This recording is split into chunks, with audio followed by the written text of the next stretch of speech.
Our top stories tonight. Public Protector Thuli Madonsela reveals a Cape Town gangster received hundreds of thousands of rand to assassinate her. Former President Thabo Mbeki calls on the ANC to confront South Africa's problems honestly. This is eNews Direct Weekend Edition. Good evening. You can comment on any of our stories by following us on Facebook and Twitter at eNews Direct. Or you can check our content on our website, eNCA.com/direct. Public Protector Thuli Madonsela is apparently living in fear for her life, having learned of a plot to assassinate her. Madonsela received a text message from an informant in Cape Town warning her of the threat. She reportedly met with the informant in the city, where he explained that a local gangster had been paid over 700,000 rand to carry out the hit. Her death would be made to look natural or accidental. Security at her home has been beefed up and she has restricted her movements. Now for a response from the Public Protector's office, and we spoke earlier to Advocate Thuli Madonsela's spokesperson, Kgalalelo Msibi. What I can confirm at this stage is that the matter was reported to the Protection Security Services on the same day. The response that the Public Protector received was that the information that the informant always gives is 95% incorrect and 5% correct. But she's of the view that in this particular instance, the threat must be taken seriously just in case that it falls under the 5% correct information. A former president has told government leaders not to lie to themselves about issues affecting the country. Thabo Mbeki was speaking during 20th anniversary celebrations of the adoption of the South African Constitution. His comments come on the back of the recent Constitutional Court Nkandla judgment. It found that President Jacob Zuma had failed to respect, defend and uphold the Constitution.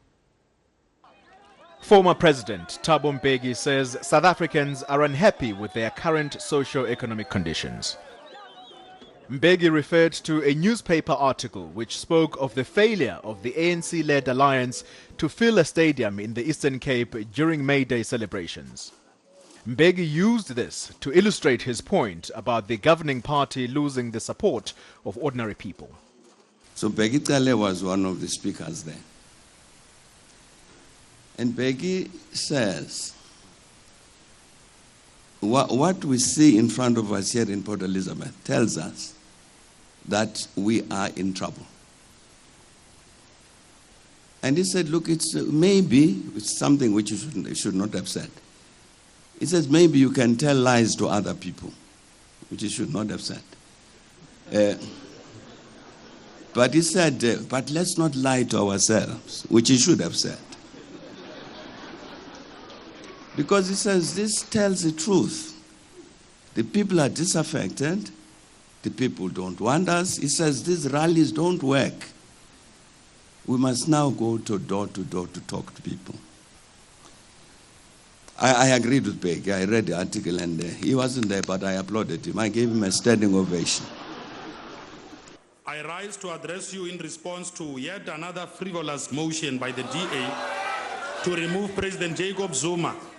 Mbeki says the current leadership needs to be honest and confront the problems.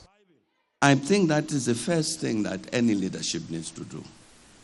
Not to tell lies to itself, but to understand what is the situation in the country, what are the challenges, and indeed, why were we elected? You go to Parliament to say, I'm a representative of the people. You've got to demonstrate it by what you do, by the responses you make to these problems that are facing the people. At the same time, Mbeki applauded President Zuma for suggesting a national dialogue. He believes this will help confront the issues that divide the country and reinforce those that foster unity. Pretoria. Several deaths have been reported as heavy rain causes flooding in KwaZulu-Natal. A 4-year-old boy had a lucky escape when a house collapsed at an informal settlement in Durban. The structure was made of wire and rocks. Rescue workers had to cut through the wire to rescue him. Paramedics say he's seriously injured and has been hospitalized. The heavy rain is expected to continue well into tomorrow. A bitter battle is brewing between the National Society for the Prevention of Cruelty to Animals and one of its employees. Suzette Kotze is refusing to let the organisation enter its Stilfontein branch in the northwest. She says she wants to use the premises to home animals rather than euthanize them. This used to be an SPCA branch, but now the Stilfontein shelter has been taken over by one of its former employees. Suzette Kotze objects to the organization's approach to animal welfare. Ek het besluit om nie meer my mond te hou nie. Ons is moeg vir al die behind the scenes dinge wat aangaan en die feit dat ek gesonde diere moet doodmaak, ons word gedwing om dit te doen. En dit kan ek nie meer doen nie. Kotze says she's put down too many dogs during her 6 years at the organization, and claims the SPCA would rather euthanize a dog than try to rehome the animal. Is op 'n stadium vir ons gesê ons is nie 'n rehoming agency nie, ons is daar om dieremishandeling te beveg. Kotze has turned the property, which belongs to the local municipality, into a no-kill shelter for animals. Hoe maak jy daai lewe dood?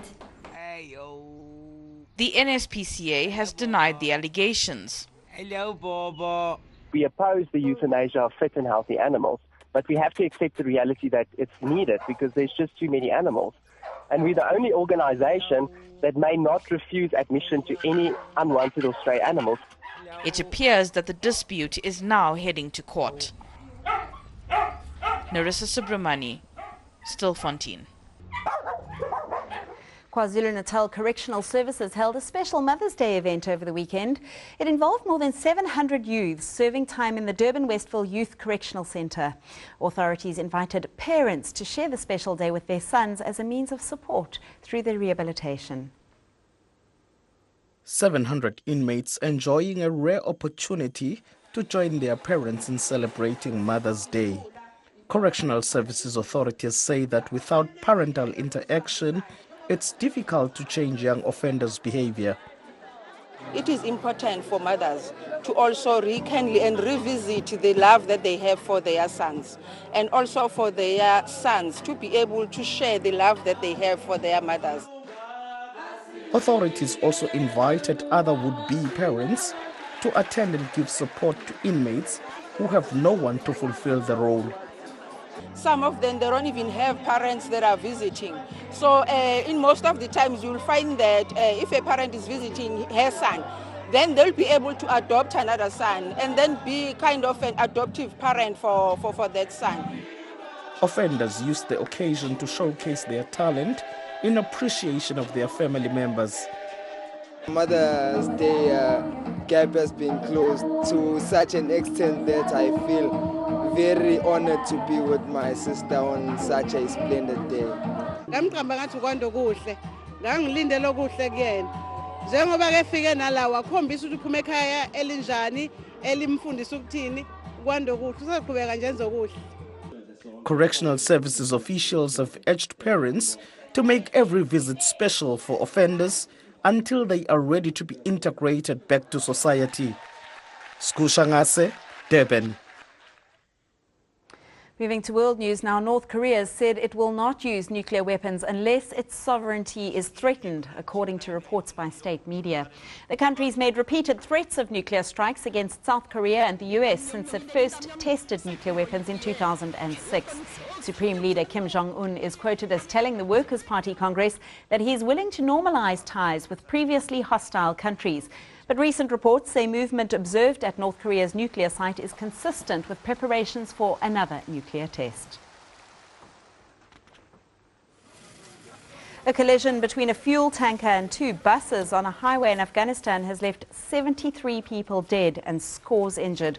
All 3 vehicles caught fire after the crash on the main road linking the capital Kabul to the southern city of Kandahar. Traffic officials said the collision was caused by reckless driving. And in Canada, the wildfire that's been raging for a week in Alberta state is now spreading towards neighbouring Saskatchewan.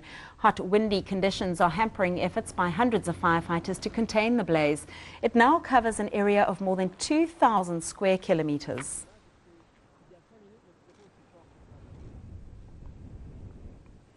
Well, for these stories and more, go to eNCA.com/direct or follow us on Twitter and Facebook at eNews Direct. Well, after the break, comic book fans come out to play in Cape Town.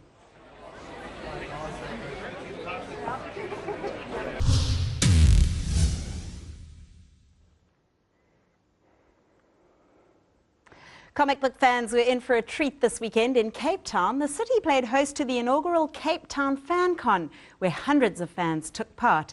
We went along to see if we could bump into Batman or a member of the Avengers.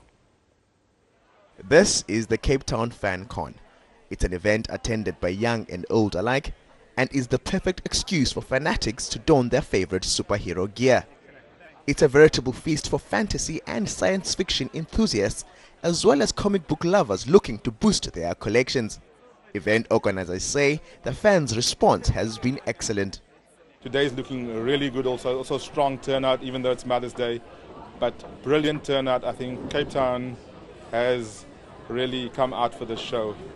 Abram says FanCon is geek heaven for fans, with activities galore, including cosplay, dance performances, and the obligatory geek quiz. Rare and vintage comic books were on display, while writers and illustrators from home and abroad were in attendance to enthrall the crowds. It is not just for comics anymore, and it's not for geeks anymore. It's for artists, it's for illustrators, for writers, it's for, photographers. And devoted fans also had plenty to say. Overseas, people have all these Comic Cons and everything, and we don't have that many. We have maybe 3 or 4 a year that are very big, and it's really awesome to just get the experience. It's brilliant, it's fun, it's what we need. Yeah. And it's also exciting right now because there's movies out in the cinemas. Yes. To inspire, yes, it helps a lot, yeah. The organizers say they're hoping the event becomes a prominent feature on the comic book social calendar. Bonga Dulane, Cape Town. Well, that's your entertainment for tonight. All your weather news after the break.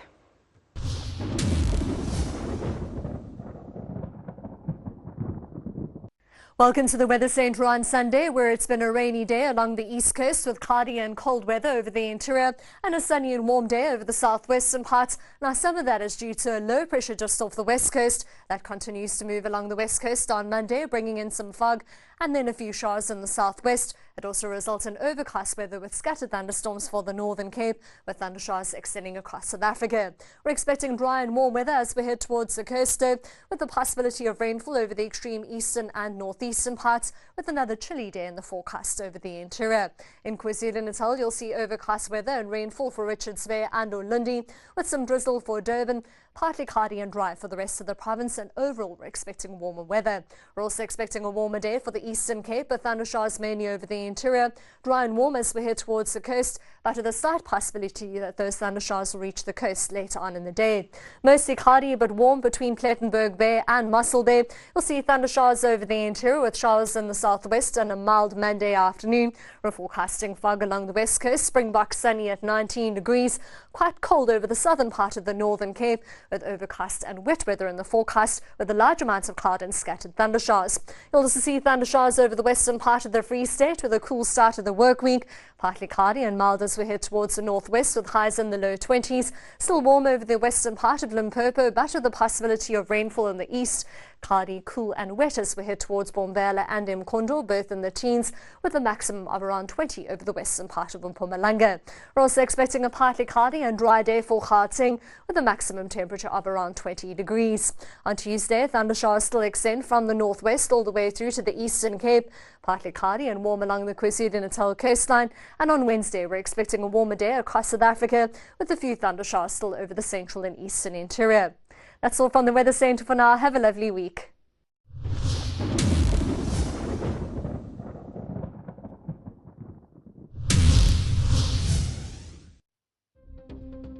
Your top stories again before we go. Public Protector Thuli Madonsela reveals a Cape Town gangster received hundreds of thousands of rand to assassinate her. Security at her home has been beefed up and she has restricted her movements.